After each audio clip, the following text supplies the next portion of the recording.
Hey বন্ধুগণ, welcome to our channel Bengali blogger টান। তো আজকে আমি তোমাদের সাথে শেয়ার করতে চলেছি যে এই কোটার দুর্গা পুজো। তো চলো তোমাদেরকে দেখায়। আর এই যে আজকের দিনটা হচ্ছে সপ্তমী, আর আমি পরে নিয়েছিলাম হচ্ছে এই গ্রাউন্ডটা।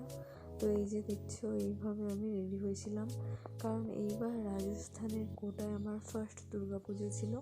মানে দুর্গা পুজো আমি দুবার কাটিয়েছি, তবে কখনো জানতাম না যে এখানে দুর্গা পুজো হয়।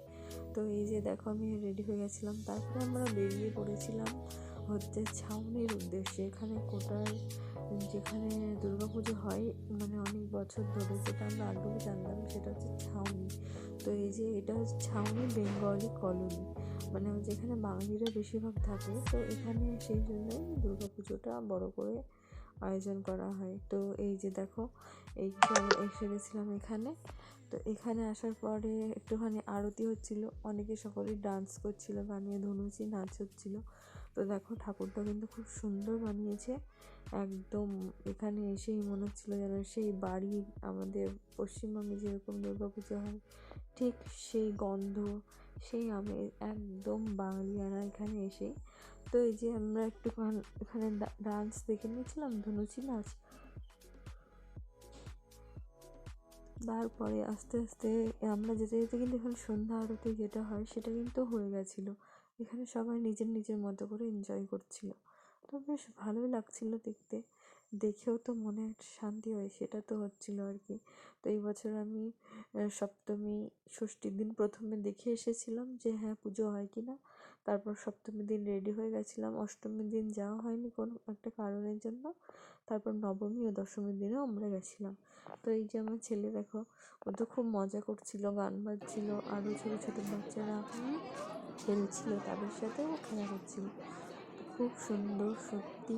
যদি কোনো বার বা কখনো আমার পশ্চিমবঙ্গের বাড়িতে যাওয়া না হয় দুর্গাপুজোর সময়, তো আমি তো এখানে গোটা রাজস্থানেই আমি কিন্তু দুর্গাপুজোটা পালন করব। আমার কিন্তু খুব ভালো লেগেছে, আর এখানেই তো থাকতে হবে। তো এখানে সমস্ত কালচারকে নিজের করে নিয়েছি এখন, তখন নিজের দুর্গাপুজোটাকেও এখানেই আপন করে নিই।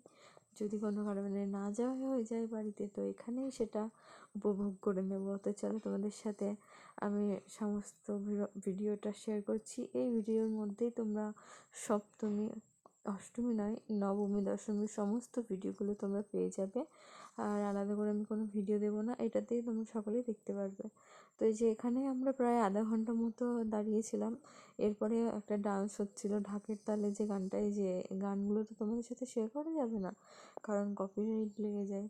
তো সেই জন্য আমি গানগুলোকে সব মিউট করে দিয়েছি। তো এখানে ঢাকের তালে কোমর ধরে যে গানটা রয়েছে, সেই গানটায় এখানে ডান্স করছিল এখানে যে মহিলারা রয়েছেন তারা। তো অনেকেই এনজয় করছিলেন, আমিও এখানে দেখে অনেকটাই ভালো লেগেছিল। তো চলো তোমরাও দেখতে থাকো। তো এই যে বন্ধুগণ, এতক্ষণ তোমরা যে ভিডিওটা দেখছো বা যে ভ্লগটা আর কি দেখছো, যে নাচ গানগুলো দেখছো, এটা হচ্ছে আমাদের কোটার ছাউনির যে দুর্গাপুজো, যেটা অনেক বছর ধরেই চলছে, সেই দুর্গাপুজোটার ভিডিও ক্লিপ বা ভ্লগের একটা অংশ বলতে পারো। আসলে আসলে যারাই কন্টেন্ট ক্রিয়েটর রয়েছেন তারা সকলেই জানেন যে কোনো রকম গান বা কোনো রকম সাউন্ড কিন্তু আমরা এখানে ইউজ করতে পারি না।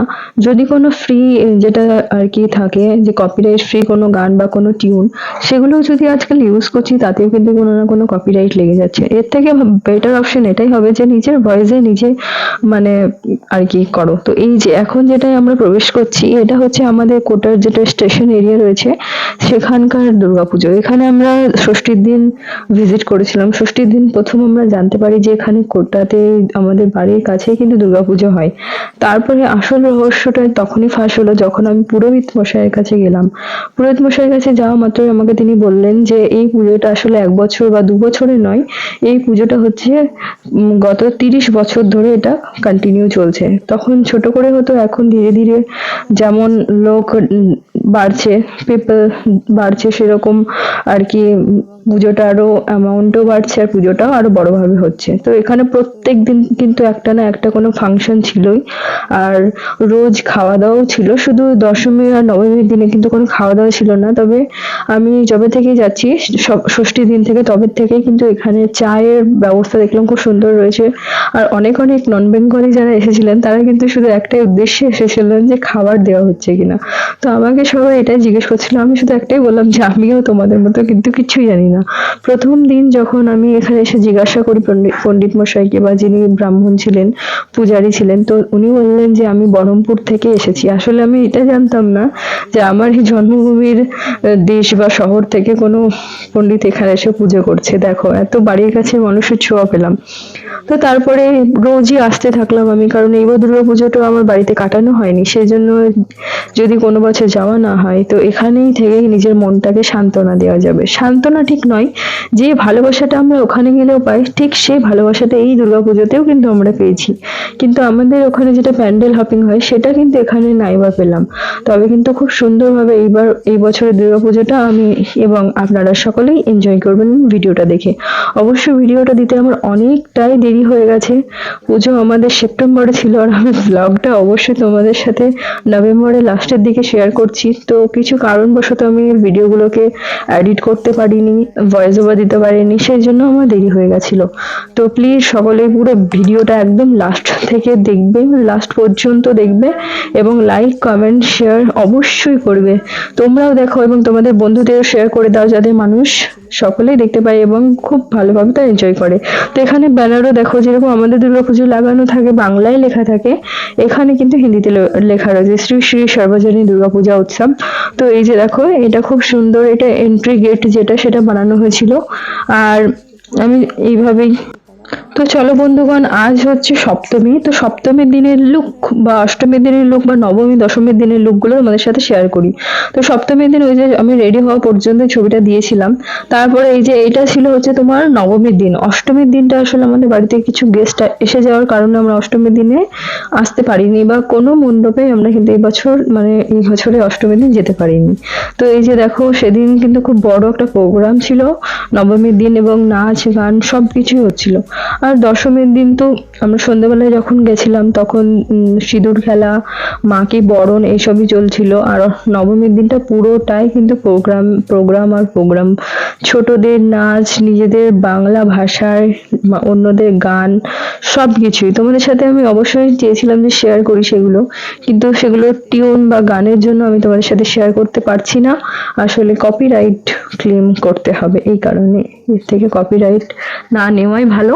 তো এখানে দেখো একটা সুন্দর, খুব সুন্দর গান গাইছিল এই যে ছোট্ট বাচ্চা মেয়েটি, যে কালো কালো করিস নেলো, যে গানটা রয়েছে কৃষ্ণ ঠাকুরকে আর কি ডেডিকেট করে, ওই গানটাই বাচ্চা মেয়েটি গানটা করছিল, খুব সুন্দর। তারপরে একজন যে ভদ্রলোক, একজন দাদা ছিলেন, তিনি গান করছিলেন যে আমরা ছোটবেলায় থেকে এই যে গানটা শুনেছি, মানে আমাদের ছোটবেলা বলে নয়, বাবাদের ছোটবেলায় মনে হয় বাবারা শুনেছে, তারপরে আমরা শুনেছি। ওই যে গানটা ছিল মহারাজা তোমাকে সেলাম, যে গানটা, সেটাও কিন্তু উনি গিয়েছিলেন, খুব সুন্দর লেগেছিল। এই যে এক তো এক ঘর ভর্তি অবাঙালির মাঝখানে যদি তুমি একাই বাঙালি হয়ে নিজেরই ভাষায় একটা গান শোনো, বা নিজেরই ভাষার মানুষদের সাথে কথা বলো, তাহলে তোমার যে গর্বটা ফিল হয়, বা তোমার মধ্যে যে কি বলবো, আমার লোমগুলো খাড়া হয়ে যাচ্ছে বলতে বলতে, যে এত সুন্দর লাগে। তো দেখো, এখানে দুর্গা ঠাকুরটা যে বানিয়েছিলেন বা যে যিনি বানিয়েছিলেন, তিনি কিন্তু বাংলা থেকে এসে বানিয়েছিলেন। এটা আমি কিন্তু জানতে পারলাম পণ্ডিত মশাইয়ের মুখ থেকে। তারপরে উনি এটাও বলছিলেন যে এখানে যারা খাবার বানাতে এসেছেন, মিষ্টি বা খাবার, তাদেরকে কিন্তু কলকাতা থেকে ওনারা ডেকেছেন, মানে যাদের ওনাদের যেখানে বাড়ি সেখান থেকে ওনারা ডেকেছেন খাবার টাবার বানানোর জন্য।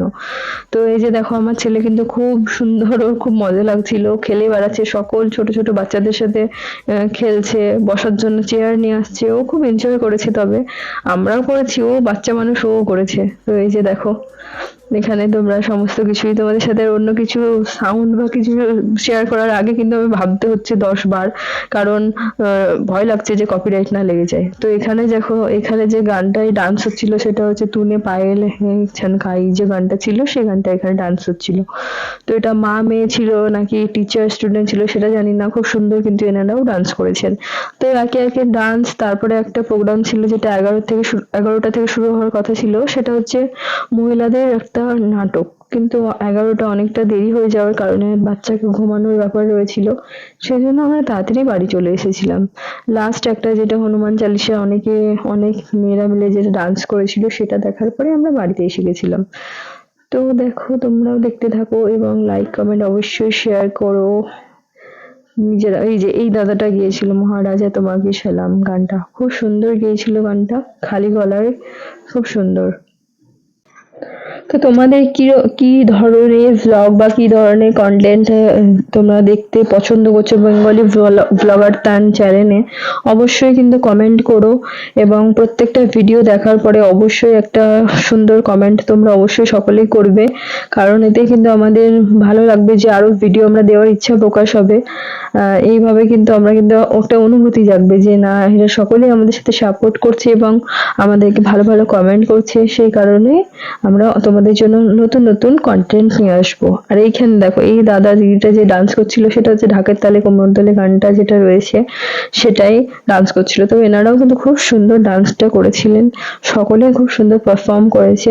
তো তোমরা কিন্তু দেখতে থাকো এবং অবশ্যই চ্যানেলের সাথে জুড়ে যাও। যদি সাবস্ক্রাইব কেউ না করে থাকো তাহলে অবশ্যই সাবস্ক্রাইব করে দিও এবং বেল আইকনটা প্রেস করে দিলে সমস্ত ভিডিও লিংক তোমাদের কাছে, ভিডিওর নোটিফিকেশন তোমাদের ফোনে পৌঁছে যাবে এবং তোমরা সুন্দর সুন্দর ট্রাভেলিং ব্লগ এবং নানা ধরনের ব্লগ যেগুলো হয়, ডেইলি ব্লগ বলতে পারো, সবকিছুই তোমরা কিন্তু দেখতে পারবে। তো এইভাবেই আমাদের পুরো দুর্গাপুজোটা আমাদের এখানে কেটেছিল। আর এই যে দেখো, বাড়ি এসে দশমীর দিন সকালবেলা আমাদের সুন্দর শিউলি ফুল। তো শুভ শারদীয় সকলকে অবশ্যই